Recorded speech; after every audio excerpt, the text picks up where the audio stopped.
Thanks, Doug. Thank you, Abdra. Thanks for the invitation. So I'll talk about my experiences so far being an entrepreneur, but I would try to go back a little bit beyond that, how I got to the United States and what really drove me towards startups. And I think there will be some good lessons I'm still learning from my own stories, but it's good to say it out, because every time I do it, I probably learn a little bit more. So that's my address where I'm currently. Denovo Sciences is in an incubator called Michigan Life Science and Innovation Center. It's in Plymouth, Michigan. The incubator has probably about 12 to 15 different life science companies and chemical companies. So it's a good place to really seed your company, because you get a lot of help from other companies, and we are all helping each other be successful in what we are doing. Okay, this is a busy slide. I'll just quickly rush through how I got to where I am. I was born in Assam, India. It's a place very well known for black tea. So if you don't know much, that's what it's famous for. I went to do my bachelor's in chemical engineering at Indian Institute of Technology, Bombay.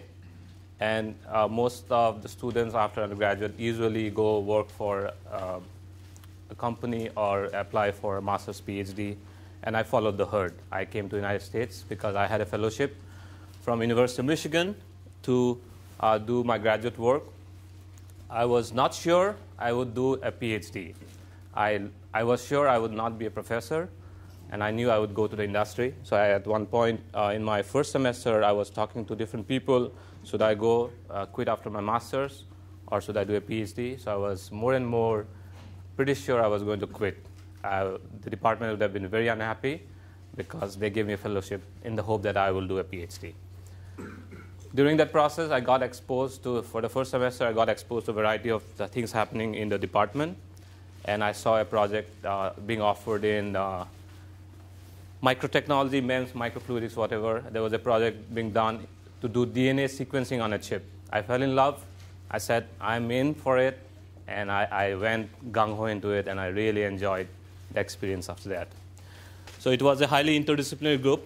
So we had 3 professors, one from the human genetics professor posed the problem, the electrical engineer professor, and the chemical engineer professor, who was my boss. We tried to create technologies to solve the problem posed by the biologists. So it was very highly interdisciplinary.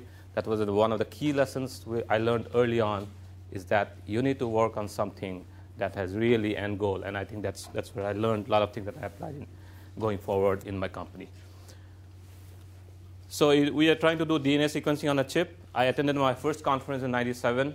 I think that was the first time I got to see what other people are doing in different spaces. It was a conference which not only had academicians, but also a lot of startups that presented their findings. And I just saw the startups are always doing things so quick. They are always on the cutting edge of stuff. So I think that's when my love for startups really started. We were doing great in the lab. So I led the student group. I was leading the microfluidics.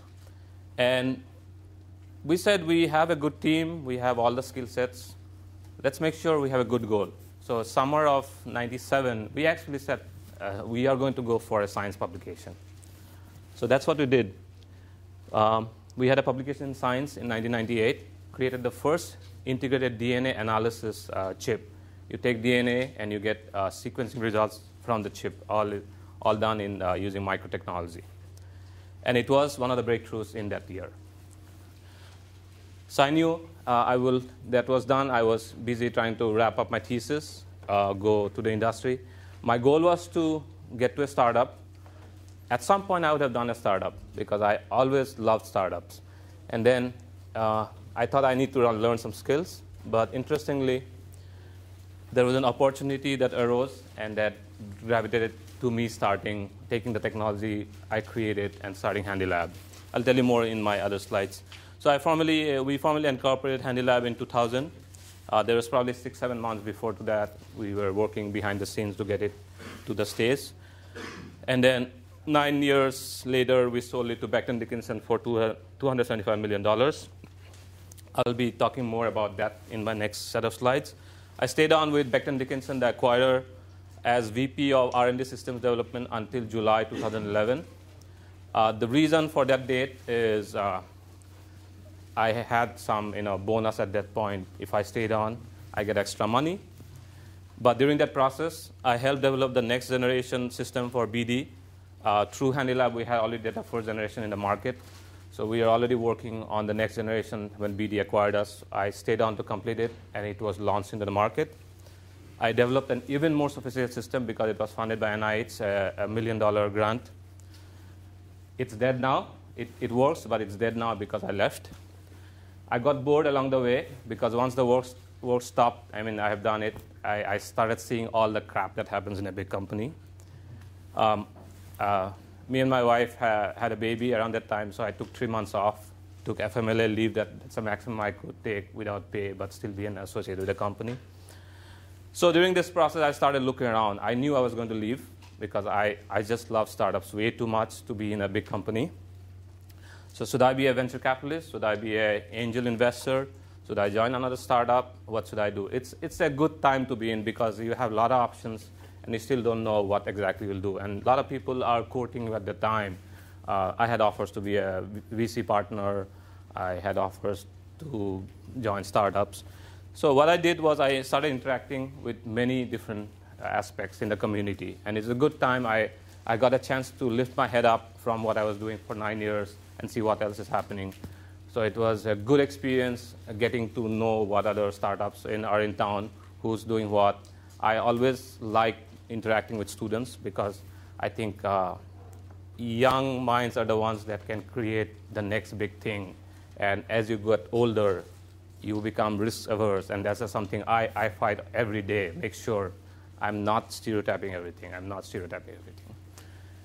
So long story short, I joined Denovo Sciences as their CEO, and this was one of the startups I was mentoring. Okay, I'm going to switch my slides because I didn't get a chance to put them in the same format. So this is a talk I gave maybe 2 years ago to a couple of universities about the story of Handylab, how it started, and what are the lessons we learned along the way. So when you looked up Handylab, this was like 2 years back, what did you know? You would hear it's a molecular diagnostic startup company recently acquired by Becton Dickinson for $275 million. University of Michigan spin-out started by 2 PhD grads, myself and my colleague from my lab, Sundaresh Brahmasandra. Venture funded. Technology we played, it was microfluidics, sample prep, a real-time PCR, and we were located in Ann Arbor. So how did it all start?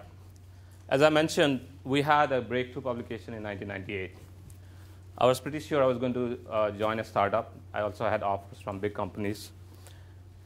Just while I was figuring out where to go for my job, one of the associates at a venture capital firm saw the science article and said, hey, this is very cool, right up our alley. EDF Ventures was the biggest VC firm in Michigan at that time. This was almost 12 years back.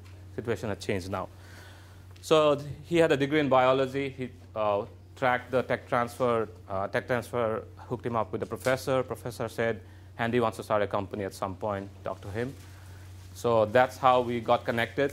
So myself, I went back to my lab and talked to my other colleagues, students, and then Sundu was the one closest to graduate after me. So he said, if you do it, I'm in for it.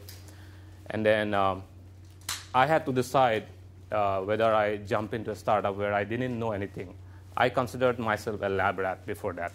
I only knew my technology. I had no clue what business is all about. I don't even know what aspects of business plans are. So only thing I did was I took a few days to think about it. I talked to some of my colleagues, my friends from undergraduate. One of them had done a startup at that time. He was transitioning from being at a software consulting firm to the Harvard Business School. So he had some gaps, so he worked on an auto portal startup and so on. He gave me good advice. Every day in a startup, you're learning something new. And no matter what happens at the end, you will come out a lot better and a lot mature at the end of it. So you have nothing to lose. And I flipped over to the other side. What do I really care? I was not married. I lived on a student stipend until then. So as long as I have money to pay me 2 meals a day, a cot to sleep, 8 hours of sound sleep, everything else is a plus. And I jumped at it. I had no clue, and that's how I decided. It's not very analytical, but ultimately I went to my basic necessities because there is a lot of unknowns beyond that. So we worked out with the VC firm. We worked well with the associate. We didn't let them go. They started understanding more of the technology, and they helped us with the business plan. So it's a long story short. We basically started getting more and more people involved in helping us. First, it was the one associate from VC. Then we got tech transfer involved. Tech transfer put one person to help with us in the business plan. I got some students from business school involved. So it's like you're slowly building your team to help you because you need lots of resources to get it right. And you can still get it wrong, but you need a team to really make it work. So all in all, this was the initial vision we had. PDS were really making big at the marketplace at that time. Palm was the thing to be. So we created vision. Okay, we'll take a Palm. We'll have an attachment where we'll put a disposable chip where you can do any kind of analysis. That's the vision we created. We pitched to investor. Investor gave $75,000, said you have to incorporate the company, get the license from University of Michigan, and get the freedom to operate IP landscape done. So we had to hire IP lawyers. So that's what we did. We had troubles with the tech transfer. University of Michigan was very different at that point. They didn't understand commercialization. The technology was quite hot at the time. Every lot of corporate giants were trying to get to that. They said, why should we give it to this fly-by-night startup company when we can get it licensed to a big company? And then one other professor also said, this was funded by NIH. So it's public money, so it should be free to everyone. VCs go, free? Nobody's going to put a dime for commercialization. So we were working behind the scenes, and it was the first time in the history of Michigan that a startup got a technology license without all the professors on board. It went all the way to Regents. And I had not defended at that point. So once we got the license, we incorporated. I defended May 17th. May 18th, we moved on to a kitchen at the VC's office, and we just set up shop there. Sundu and myself, and then I asked one of my friends from undergraduate. My background was more chemical engineering. My friend, he was a EE guy, undergraduate. He was the smartest guy in the dorm, and he used to be in the next room next to me. He was working for a startup, not a startup. He was working for a company called Snap-on Diagnostics. They used to make diagnostics for cars. He was in the Bay Area, so I said, I need your help. And he drove all the way across country, July 4th weekend, and then he shacked up with me. We moved into an apartment, and that's how we started. And then, there's stories after that, I think I leveraged all my personal connections to the benefit of the company. But I made sure each one of them that came to the company did really well in life. I'm thankful for whatever happened. I'm sure I stretched the boundaries that, personal business boundaries, but I made sure everybody came out good at the end. Okay, this is the story. It's nice. It's a nice vision. We were able to get people excited about it. The second investor that was very excited, Ardesta. It was led by Rick Snyder, presently the governor of Michigan. So he had just started Ardesta. So he's the guy we pitched to. So he also came on board. So these are some snippets that I will go through. So that was nice in 2000. Okay, we got some money coming in, and we can start building the product. So a lot of things changed along the way. The only thing that stayed constant all the way through is the mission that we created early on. We said we will develop, manufacture, and sell novel molecular diagnostic products that will reduce the time, cost, and complexity of running the test. So this is the only thing that remained same all the way through because the product evolved so much from what we initially envisioned to what we really delivered. So I'm fast forwarding about 5 years. So 2000 we started with some technology. We thought we could do anything that needs to be analyzed. But we realized that once we went out to the market and figured out what needed to be done, we realized we needed to create a lot more technology. Not what I had done in my PhD was not enough because the problem was different. So long story short, it took us about 5 years to develop all the technologies, and lots of money had gone in already. And in 2006, we came up with a product, not the handle. Market didn't want it because the test was going to be around 45 minutes, 1 hour. So, and the hospital, doctor's office or whatever, they wanted something more bulkier so you can put in the bench and somebody will not take it away. So we made something that had integrated all the electronics, all the detection system, had a touch screen, and then you would run clinical samples in this disposable cartridge. You put the clinical sample into the cartridge. It is called lab on a chip or whatever, and then you put the cartridge in the instrument, shut the lid, and then in 45 minutes you'll get a result. Worked beautifully, and it was culmination of all the best technologies ever in this world. So it did probably 10, 12 different steps, one after another, in a microfluidic, linked microfluidic network. So it was very, very cool technology. And we went into a couple of hospitals to start doing some clinical trials using this for detecting a certain bacteria called group B strep that infects pregnant mom.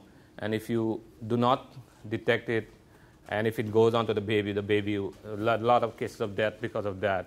So it was very necessary that he knew the result at the right time. So the application was perfect. But again, we decided to kill that product. This was, we made it, it was a working product. We still had to reduce the cost down because it had too many components. The other thing that we learned along the way, the market was still not accepting that point of care product. The testing had not moved to the doctor's offices. It was still being done in the central labs and the hospital labs that would pull samples from all over the different parts of the hospital. So we decided to focus on a product that met the most current customer need. And there are other issues. We had to reduce the cost of goods, make it more higher throughput, and make it more open format. So we decided to abandon microfluidics for most part, just keep it for the critical component, and embrace tried and tested robotics. So this was a big change for the company. The investors had already put in about $20 million. They really loved the concept. And we thought the market would be there, but the market was not there. It's just some of the things in medical world, it's so slow. It moves in a 10-year, 15-year cycle as opposed to changing every 5 years. So initially, our goal was to get to the doctor's offices, where you would have thousands of places you can place this instrument, but we decided to build something for the ones where there's more centralized facility. So this was a big change for the company. So 2007, we started building the next system called Jaguar. So it basically was a lot bigger, but it could run 24 samples simultaneously. So you had more higher throughput. And then we basically unbundled the technology we had in our point of care product and let it run by robotics. There was the key component was still done in microfluidics. The main reaction was done in microfluidics. And then we added a lot of other features that was really spot on for the customer at the time. And then we had it all FDA approved. So this product was the lowest system cost. It enabled hospitals to do the testing that they were not otherwise able to do it. They would send it out to big lab like the LabCorp or the Quest. And then it was very easy to use. You didn't need much training to run that. You just put the sample in and then click select what programs to run on the software, and then it would do all the analysis by itself. And then because it was very fast, you don't have to wait for days to get the result. You could get it within like 2-3 hours. And hospitals loved it because when they do certain testing for infectious disease and things like that, they were actually losing money because the reimbursement was set to a certain level. It cost them more to do the testing, and they needed to get the result. Our product was so cost effective that they started making money when they moved their testing in-house by using our machine. So it had a lot of advantages. So when we came out with this product in 2008, so that's another story. Our first product took about 5 years to develop technology, another year to get it to a situation where you could get into clinical trials. This one, the second one, from concept to getting it launched, it was 18 months. And it was the fastest ever product built. And we had no choice because we already had spent $20 million of venture money. And this was the last shot that we had to either, keep the company alive or, go bankrupt. So it was the fastest product built, and it was very complicated. And the only reason we could do it was we had a great team. We had a team of all the right disciplines, whether it's microfluidics, biochemists, electrical engineers, software, firmware. We had manufacturing people. It's a small team, but we had all the right elements, and they knew how to work closely with each other. I think that's why we were able to deliver this. This product was easily picked up by all the hospitals. They just love the product, and the hospitals are buying it at a fast pace. And all the other companies in this space, the big giants, Becton Dickinson, Kalyans, Roche, they all wanted to build something like this. So now, once we go into the market, everybody wanted to work with us. So that's what happened. Becton Dickinson started working with us on some collaboration for about 6 months. We had another company put an offer on to buy the whole company, and Becton Dickinson had to do nothing but to keep upping the price to just buy us out, and that's how we ended up in Becton Dickinson. What was the first companies to accept your product? What? What was the first company to buy that product? Like, when did you know? We had some hospitals buy it first, and then we probably had about 10 instruments out there in the field. And then because all the other hospitals kept touting about, this Handylab system is so neat. So the other corporate companies like Becton, Dickinson, Kalyans, they all started working on different aspects of business. Each of these companies have their own reagents they wanted to put on our instruments. So we had a couple of different collaborations. So switching gears, so as I mentioned, it takes a lot of money to build something complicated. So all in all, we raised about $46 million venture capital, $9 million in debt, and about $13 million non-dilutive government grants, contracts, corporate partnerships. So we had traditional, financial VCs like Ardesta, EDF Ventures, Arboretum, but we also had a lot of corporate investors, QIAGEN, Dow, Pfizer, they all made good money from the investment. So, this shows you it takes an awful lot of money to do something complicated. Just want to highlight the team. So we started in 2000. We probably had about 5 total people. Initially myself, my colleague Sundu, Karthik, the software guy, and then there was a business operations guy, and then we had someone to manage the office. So this red part is the G&A.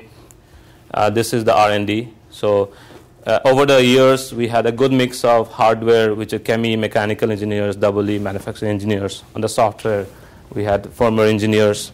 On the biochemistry side, we had molecular biologists, biochemists. So you can see the R&D started growing nicely. When you see that your R&D drops, means we ran into some issues. So we had to probably lay off some people. Yes, around 2006 time when we had to stop the first product, and we had to conserve cash, we had to actually let go of some people. The other thing that I would like to point out here, this red is the G&A. Anytime you have more G&A than R&D, you should see that there is some trouble here. Why do you need so many people to manage an R&D organization? We hired the wrong CEO, and he got fired by end of the year. So then it took another few years to stabilize the company. We had an interim CEO. We got Jeff Williams, who had just sold off his previous company, Genomic Solutions, and we knew him from previous interactions. So he came on board. I think that was a turning point for the company in the sense it became more mature. And we really started growing, but then we decided to stop the product that we're building. So again, we kind of stabilized the team. And then when we started launching in 2008, you can see we were really picking up on the employees. So in the height, we had about 75 employees all in all. And some of the key lessons are your manufacturing ramps up as prototyping concludes, but manufacturing input to prototyping is key. Very lean G&A. I mean, if you had heavy G&A when you're still developing product, it doesn't make sense. I mean, it makes sense when you're selling lots of product, then you have to have a huge marketing and sales organization as well as a G&A organization support that. But early on, it should be just bare bones for what you need it to be done. If you're still developing product, you should have just developers and maybe very few on the management side. And build sales and marketing as product gets ready to launch. I mean, you have to do that to sell. Just highlight the management team before we got sold off. I was the CTO.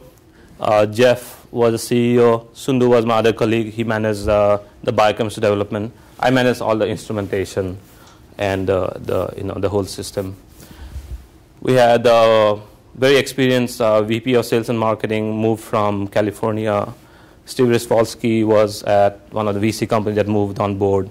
Ted Springer, we got him from Indiana. So we had to actually move people from out of state to Ann Arbor to manage the company.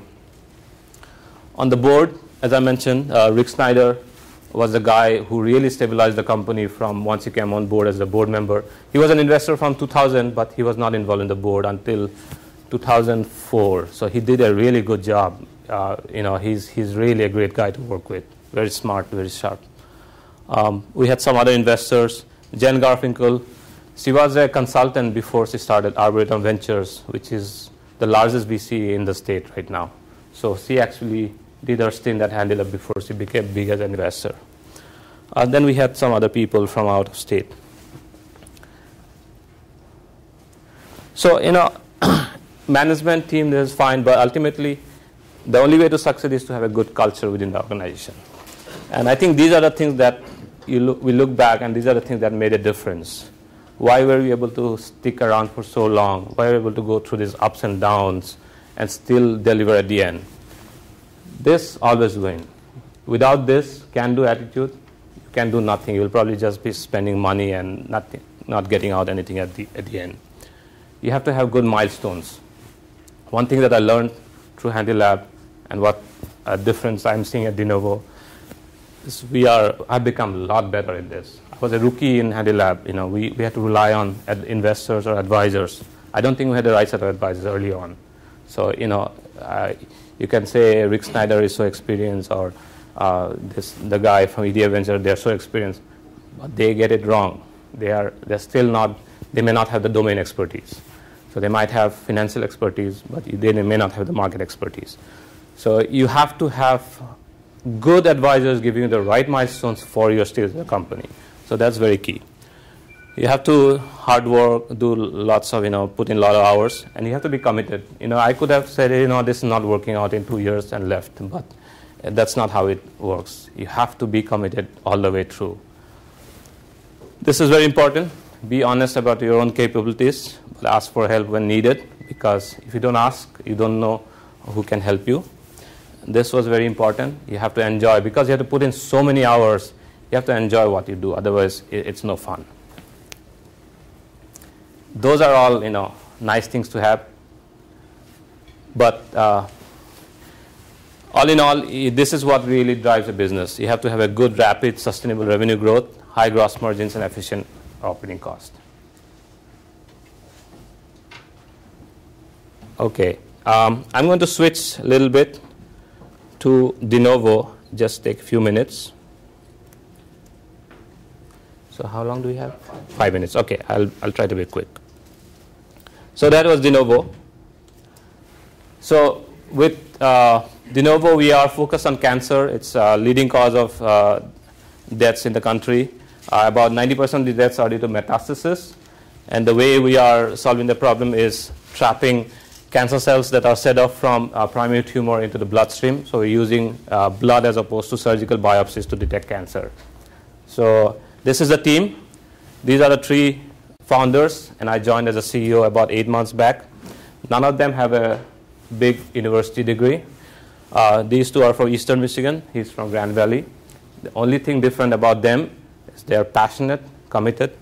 2 of them, Chris and Priya, worked at a startup, got a taste of startup, and they just created Denovo because they wanted to use their education in biology to do something good for the world, and that's all they have, nothing else, no background, nothing.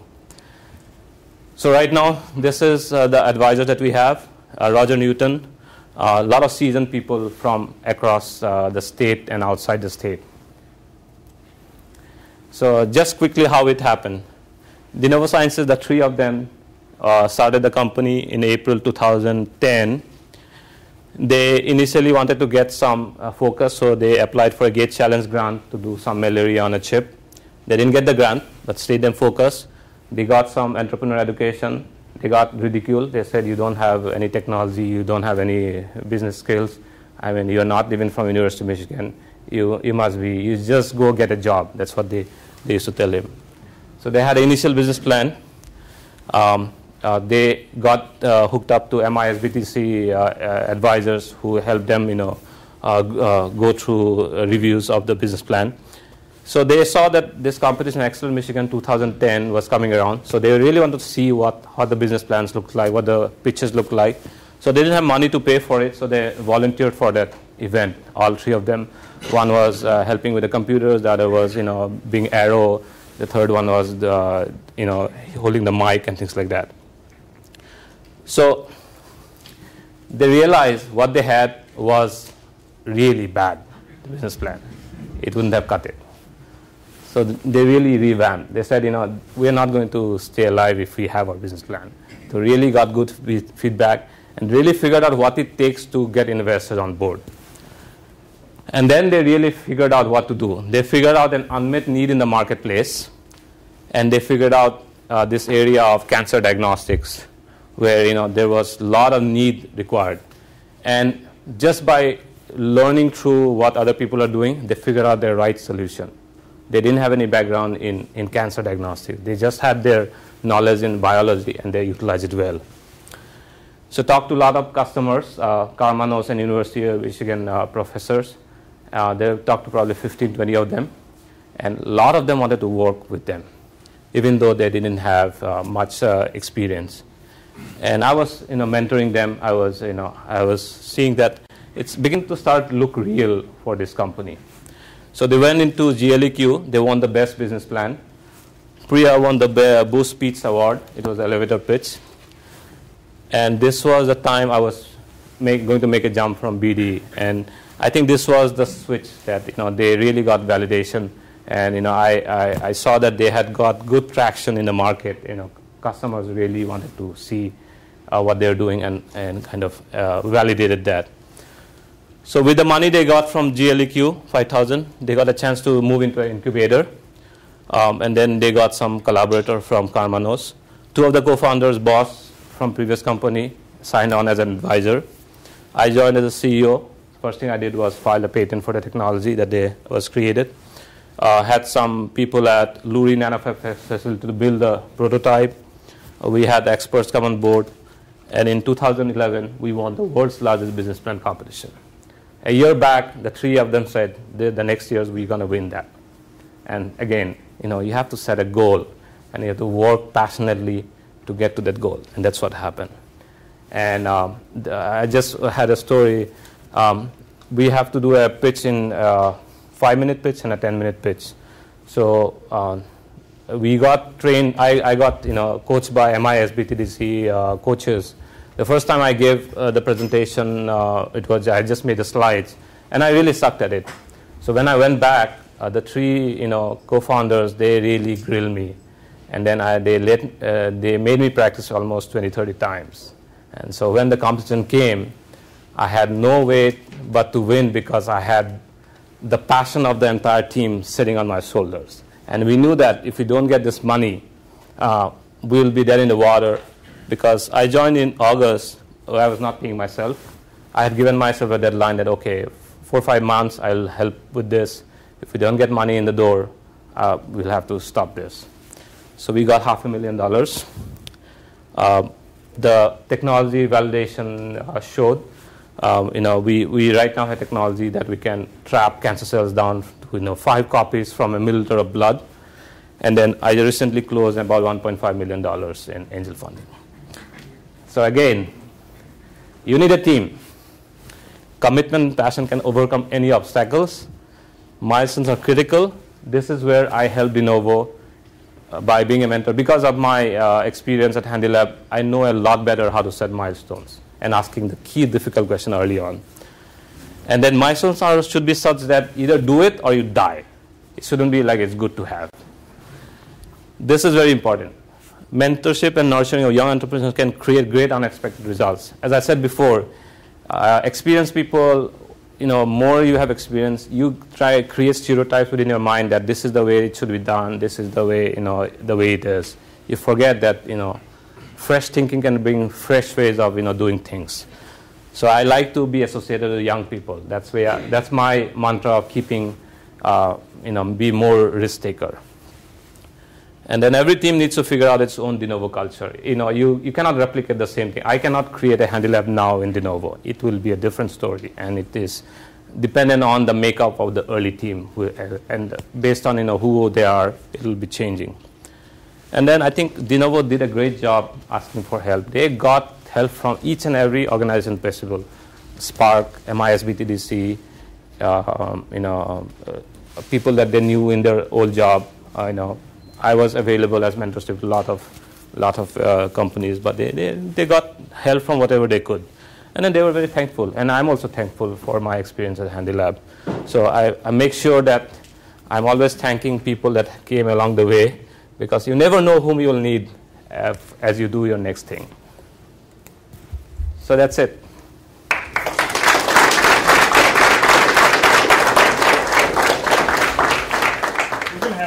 Moments for questions, but I am glad, and I hope that resonates with you. Be genuinely thankful.